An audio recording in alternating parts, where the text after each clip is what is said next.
Year 10 students from All Saints College, a K-12 co-ed school in Bullcreek. Sam and Niamh were nominated by their school to participate in the Cyber Savvy project, which many schools are using to encourage safer image sharing by young people and to prevent bullying and other problems online. Niamh and Sam were selected for the cyber leader role because they are identified as young people with charisma and grit, who have high credibility with their peers and who care and are interested in helping others, especially in online environments. Of the 70 young people selected from over 20 schools and trained as cyber leaders for a 3-day period, Sam and Niamh were identified by the facilitators as the leaders among leaders. So we're very privileged to have them join us this evening to talk about what young people can do to enable their peers to care for each other and discourage bullying behaviour. Please make them feel welcome.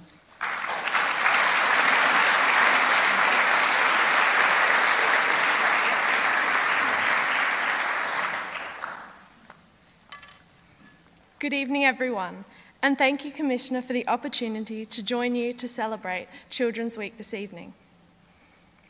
For too long, our society has shrugged off bullying by labelling it a rite of passage or by telling students to simply get over it. Does this sound familiar? Although this quote is by California Congresswoman Linda Sanchez, it also reflects many Australians' attitude towards bullying behaviour. Whether the bullying is off or online, anonymous or in person, too many teens are affected by it. From taunting and teasing to racial or body image slurs, our teens are subject to the worst kind of treatment from the very people they should depend on, their peers. Some are so traumatised by this treatment that they often feel unable to ask for help and instead withdraw, self-harm, resort to drugs or alcohol, and in the most extreme cases, attempt to take their own life. Unfortunately, many of these are successful in their attempts. Australia is often referred to as the lucky country. It is a fact that in our great country, 1 in every 4 children are bullied every day. Interestingly, we found that 89% of those who bullied offline then continued to bully online. Therefore, the invention of social media has not increased the amount of bullying, just allowed for bullying to consistently occur throughout the day.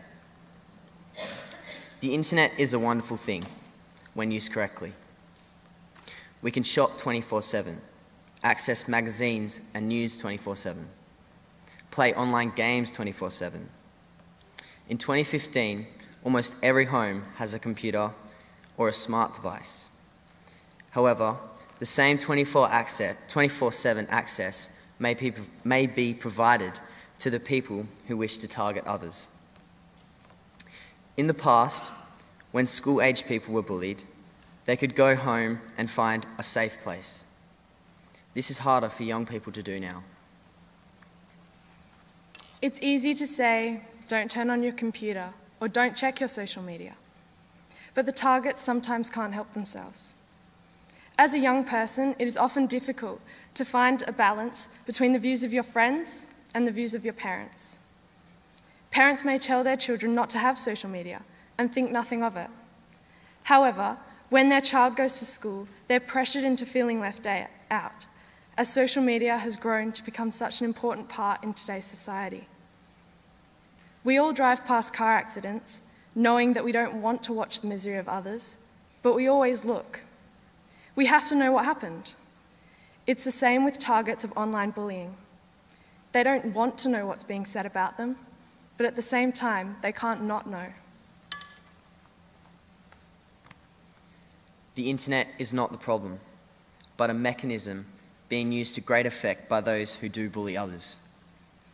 The internet is a great way to connect with peers, stay in contact with family overseas, and keep up to date with the events in the community.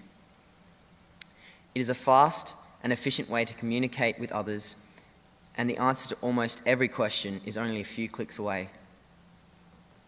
The internet has also become an invaluable study tool for students of all ages.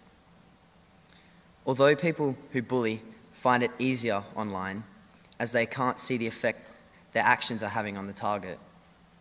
The reverse can also occur, and those being bullied can receive anonymous support from bystanders who are afraid of the person doing the bullying. While we go to school to learn, what we learn outside of the classroom from our peer and friendship groups plays such an important role in our social and personal development. What our friends think of us is important, and how our friends react to certain situations, such as bullying, is key to how those who are bullied deal with the situation.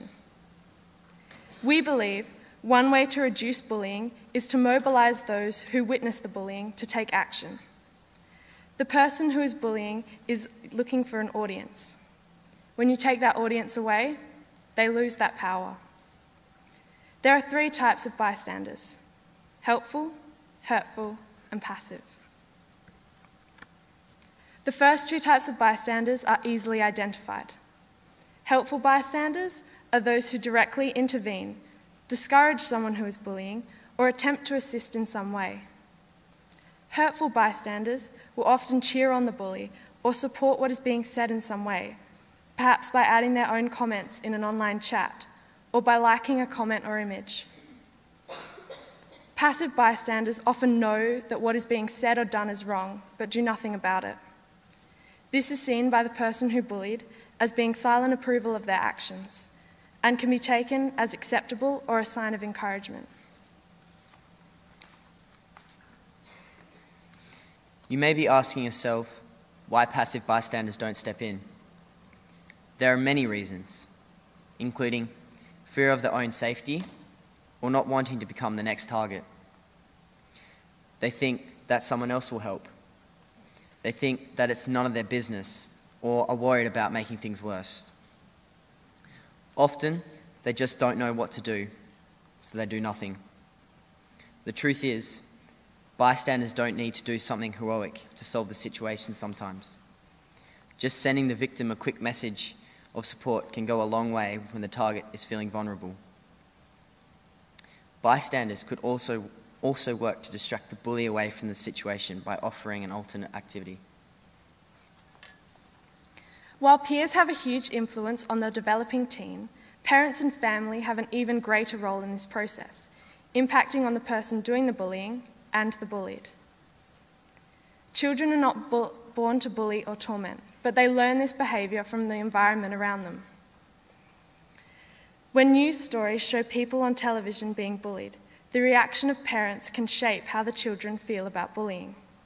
Comments such as, "He needs to harden up," or "He brought this on himself," show children that it is acceptable to openly belittle and bully someone in public behaviour.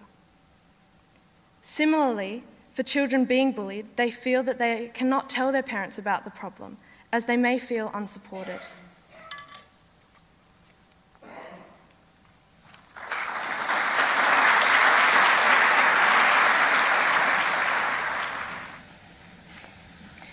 It is an honour to be invited to speak tonight and know that our ideas are being listened to. As Cyber Savvy ambassadors on the Cyber Savvy research project, our role was to help design resources to assist those being bullied and try to prevent them from becoming targets. We were all provided advice and resources that could be tested. It gave us the opportunity to explore and review current strategies to discourage bullying, especially when young people bully with images, and work towards a more effective solution, as we know the present situation. After all, if you want to solve a problem involving us, you're going to need to ask us what that problem is. So, Niamh, what happens when one of your friends is being bullied by another? Because girls have such close relationships with their friends, when 2 best friends fight, it becomes very personal and girls can feel quite isolated with their issues. It becomes sort of like a competition. Who out of the 2 best friends can gain the most following from the group around them? Sam, from what you have seen from the boys, how is it different from girls? Because boys have less closer friends, they are able to shrug it off easier and go, "Cool, he doesn't like me." And because they have a wider range of friends, they are able to move on quicker and not worry about small details. Boys are also less likely to ask for help, and they may let the problem on and offline get bad before they actually take action. Whether it's a girl or boy, they both can react badly to bullying situations. Girls react in a very personal way, and they feel that all of their friends hate them. However, as a boy, it seems easy just to shrug it off and keep burying it deeper and deeper. But the problem is, there is only a certain amount a boy can take. However, both these situations can be assisted by messages of support from peers and guidance from teachers and parents. If everyone acted against bullying, this behaviour would weaken. But adults need to continue to listen to young people, as we are the key to seeing this behaviour change. Obviously, the internet is not the problem, but we do need some solutions. What can we, as high school students, years away from having a university degree, tell you about cyberbullying? We can tell you that you don't need a degree to see what cyberbullying is doing to our youth. We all know people who have been bullied, whether it is a small taunt here and there or something on a larger scale. We know it is happening, and we know that it needs to stop. The events in our lives haven't changed since our parents were teenagers. We are going to parties, we're in relationships, and experiencing all there is to experience at 15. The only difference now is we have social media and share our events with others. We have the skill, we understand that bullying is wrong. We just need to be given the opportunity to change others' views.